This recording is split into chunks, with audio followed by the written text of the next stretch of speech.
നമസ്കാരം, ഞാൻ doctor Janani B Nair, dental സർജനാണ്, JR multi speciality dental clinic, Trivandrum. ഞാനിപ്പോൾ നിങ്ങളോട് സംസാരിക്കാൻ പോകുന്നത് മിൽക്ക് ടൂത്തിൻ്റെ ഇമ്പോർട്ടൻസിനെ പറ്റിയാണ്. നമുക്കെല്ലാവർക്കും അറിയാം, മനുഷ്യരിൽ 2 സെറ്റ് ഓഫ് ടീത്താണ് ഉള്ളത്. അത് 2 സെറ്റ് ഓഫ് പല്ലുകളാണുള്ളത്. അതായത് പാൽപ്പല്ലെന്ന് പറയുന്നത് കുഞ്ഞിന് 6 മാസം പ്രായമാകുമ്പോൾ മുതൽ 2.5 വയസ്സ് വരെ കിളിച്ചു വരുന്ന പല്ലുകളാണ്. 20 പല്ലുകൾ അടങ്ങുന്ന പല്ലുകളെയാണ് നമ്മൾ പാൽപ്പല്ലുകൾ അഥവാ മിൽക്ക് ടൂത്ത് അല്ലെങ്കിൽ നമുക്ക് ഡെസിഡ്യൂസ് ടീത്ത് എന്നൊക്കെ പറയാറുണ്ട്. 6 വയസ്സ് മുതൽ ഏകദേശം ഒരു 12 വയസ്സ് വരെയാണ് അടുത്ത സെറ്റ് ഓഫ് ടീത്ത് വരുന്നത്. അത് പെർമനൻറ്റ് ടീത്താണ്. വിസ്ഡം ടൂത്ത് കൂട്ടാതെയാണ്. അതായത് 3ാമത്തെ അണപ്പല്ല് ഏകദേശം ഒരു 18 വയസ്സിനും 25 വയസ്സിനുമാണ് എല്ലാവർക്കും കിളിച്ചു വരുന്നത്. അത് കൂടാതെ ബാക്കിയുള്ള പല്ലുകളാണ് ഈ 6 വയസ്സ് മുതൽ 12 വയസ്സ് വരെ കിളിച്ചിറങ്ങുന്നത്. അപ്പോൾ പൊതുവേ എല്ലാവർക്കും ഉള്ളൊരു ധാരണയാണ്, പാൽപ്പല്ലുകളല്ലേ, അവയെ സംരക്ഷിക്കേണ്ടതിൻ്റെ ആവശ്യകതയുണ്ടോ, കുറച്ച് നാൾ കഴിയുമ്പോൾ അത് കൊഴിഞ്ഞു പോകുന്ന പല്ലുകളല്ലേ, പിന്നെ എന്തിനാണ് നമ്മൾ അതിനെപ്പറ്റി ബോധർ ചെയ്യുന്നത്? വളരെ തെറ്റായ ഒരു ചിന്തയാണ് അത് എന്നേ ഞാൻ പറയുള്ളൂ. കാരണം പാൽപ്പല്ലുകൾ വളരെ അത്യാവശ്യമാണ്. ഒന്നാമത്തെ കാര്യം, കുട്ടിക്ക് കൃത്യമായ ചൂവിങ് ഹാബിറ്റ്, കുട്ടി ഭക്ഷണം ചവച്ചരയ്ക്കാൻ തന്നെ കുട്ടിക്ക് പല്ലുകൾ വളരെ അത്യാവശ്യമാണ്. ഈ കുട്ടികളിൽ സാധാരണയായിട്ട് കണ്ടുവരാറുള്ള ഒരു ടൈപ്പ് ഓഫ് ഡിസീസാണ് nursing bottle caries. Nursing bottle caries എന്ന് പറഞ്ഞാൽ കുഞ്ഞുങ്ങൾ രാത്രികാലത്ത് പാല് കുടിച്ചുറങ്ങുന്ന സ്വഭാവമുള്ളവരാണ്.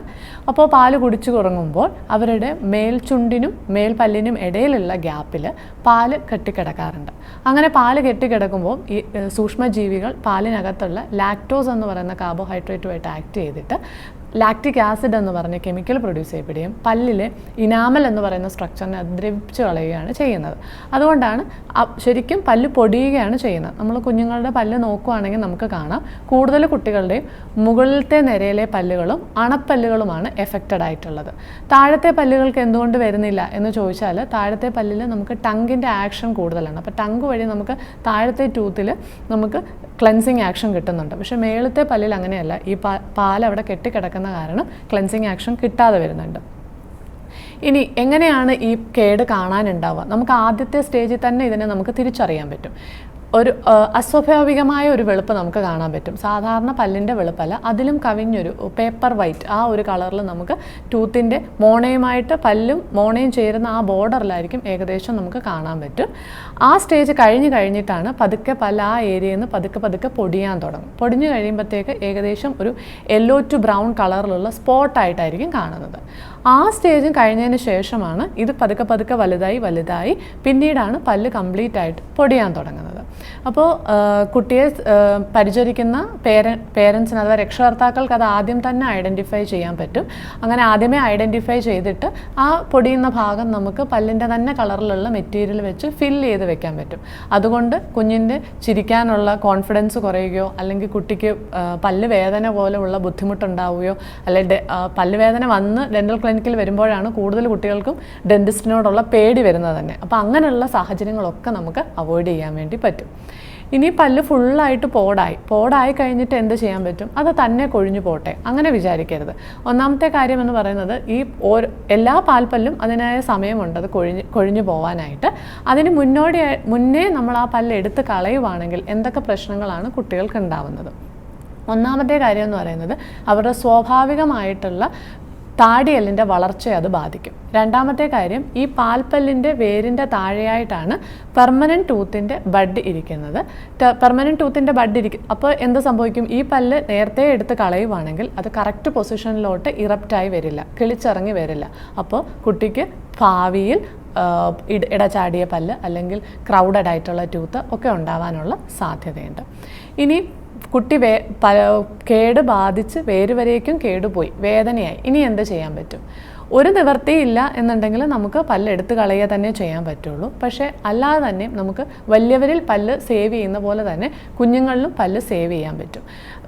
മുതിർന്ന ആൾക്കാരിൽ അത് റൂട്ട് കനാൽ എന്നാണ് പറയുന്നതെങ്കിൽ കുട്ടികളിൽ നമ്മൾ അതിന് പൾപ്പക്ടമി എന്നാണ് പറയുന്നത്. പൾപ്പക്ടമി പോലെയുള്ള പ്രൊസീജിയേഴ്സ് ചെയ്ത് ആ പല്ലിനെ നമ്മൾ സംരക്ഷിക്കണം.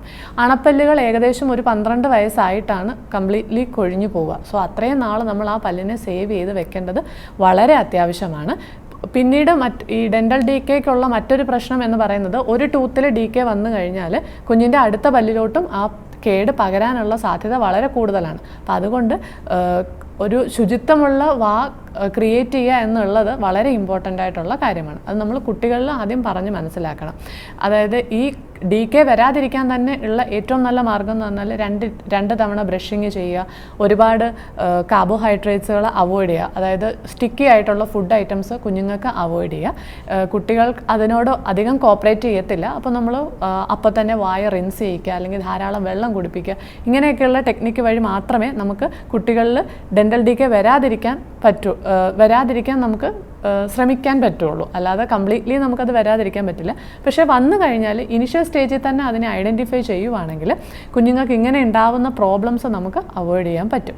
ഇനി നമുക്ക് പല്ല് എടുത്ത് കളഞ്ഞു, ഇനി നമുക്ക് എന്ത് ചെയ്യാൻ പറ്റും? ഇപ്പോൾ ഒരു 6 വയസ്സുള്ളൊരു കുഞ്ഞിനാണ് അണപ്പല്ല് നമ്മൾ എടുത്ത് കളയുന്നതെങ്കിൽ 12 വയസ്സിലാണ് ശരിക്കും ആ പല്ല് കൊഴിയേണ്ടത്. അപ്പോൾ അത്രയും നാൾ ആ കുട്ടിക്ക് അവിടെ പല്ലില്ല. അപ്പോൾ നമുക്ക് എന്ത് ചെയ്യാൻ പറ്റും? അപ്പോൾ ആ പല്ല് എടുത്ത് കളയുന്ന സ്പേസ് നമുക്ക് സംരക്ഷിക്കാൻ പറ്റും അറ്റ്ലീസ്റ്റ്. അതായത് ആ സ്ഥലത്തേക്കാണ് പുതിയ പല്ല് കിളിച്ചിറങ്ങുന്നത്. അപ്പോൾ ആ സ്പേസ് സംരക്ഷിക്കാൻ വേണ്ടിയിട്ട് സ്പേസ് മെയിൻറ്റെയിനർ എന്ന് പറഞ്ഞിട്ടുള്ളൊരു അപ്ലയൻസ് അവൈലബിൾ ആണ്. അപ്പോൾ നിങ്ങൾ അങ്ങനെ പല്ല് എടുത്ത് കളയുന്നുണ്ടെങ്കിൽ തന്നെ ഡെൻറ്റിസ്റ്റിനോട് ഇതിനെപ്പറ്റി നിങ്ങൾ റെക്കമെൻഡ് ചെയ്യാം നിങ്ങൾക്ക്. കാരണം സ്പേസ് മെയിൻറ്റെയിനർ യൂസ് ചെയ്ത് നമുക്ക് ആ സ്പേസ് സംരക്ഷിക്കാമല്ലോ എന്നുള്ള കാര്യത്തെപ്പറ്റി നിങ്ങൾക്ക് ചിന്തിക്കാവുന്നതാണ്. ഒരു പല്ലും എടുത്ത് കളയത് കറക്റ്റ് സമയത്തെ അത് എടുത്ത് കളയാൻ പാടുള്ളൂ. അല്ലെങ്കിൽ ആ കുഞ്ഞിൻ്റെ താടിയലിൻ്റെ വളർച്ച അത് ഉറപ്പായിട്ടും ബാധിക്കും. ഇനി അതേപോലെ തന്നെ ഇപ്പോൾ എപ്പോഴാണ് ഒരു കുഞ്ഞ് ഡെൻറ്റിസ്റ്റിനെ ആദ്യമായിട്ട് വിസിറ്റ് ചെയ്യേണ്ടത്? ശരിക്കും തിയററ്റിക്കലി പറയുന്നത് ഫസ്റ്റ് ബർത്ത്ഡേക്ക് മുന്നേ എന്നാണ് പറയുന്നത്. അതായത് കുഞ്ഞിന് ഒരു ഏകദേശം എല്ലാ പല്ലുകളും കിളിച്ചു കഴിഞ്ഞു എന്ന് കണ്ടതിന് ശേഷം തന്നെ അമ്മയ്ക്ക് കുട്ടിയുമായി ക്ലിനിക്കിലെത്തി ഒരു വിസിറ്റ് നടത്താവുന്നതാണ്. ജസ്റ്റ് ഒരു കൺസൾട്ടേഷൻ എടുക്കാവുന്നതാണ്. എല്ലാ പല്ലുകളും വന്നിട്ടുണ്ടോ, അല്ലെങ്കിൽ പല്ലിൽ എന്തെങ്കിലും DK സ്റ്റാർട്ട് ആവുന്നുണ്ടോ എന്നുള്ളത്. എപ്പോഴും നമുക്ക് രോഗം വരുന്നതിന് മുന്നേ അതിനെ ചികിത്സിക്കുക എന്നുള്ളതാണ് ഐഡിയൽ രീതി. അപ്പോൾ കഴിവതും ഒരു കൺസൾട്ടേഷൻ അറ്റ്ലീസ്റ്റ് വർഷത്തിലൊരിക്കൽ ഒരു കൺസൾട്ടേഷൻ എടുത്ത് കുട്ടിയുടെ എല്ലാ ടൂത്തും ഓക്കെ ആണ്, അല്ലെങ്കിൽ ഏതെങ്കിലും DK സ്റ്റാർട്ടിംഗ് ഉണ്ട് എന്നുള്ള കാര്യങ്ങൾ ഉറപ്പുവരുത്താൻ കഴിവതും മാതാപിതാക്കൾ ശ്രദ്ധിക്കണം.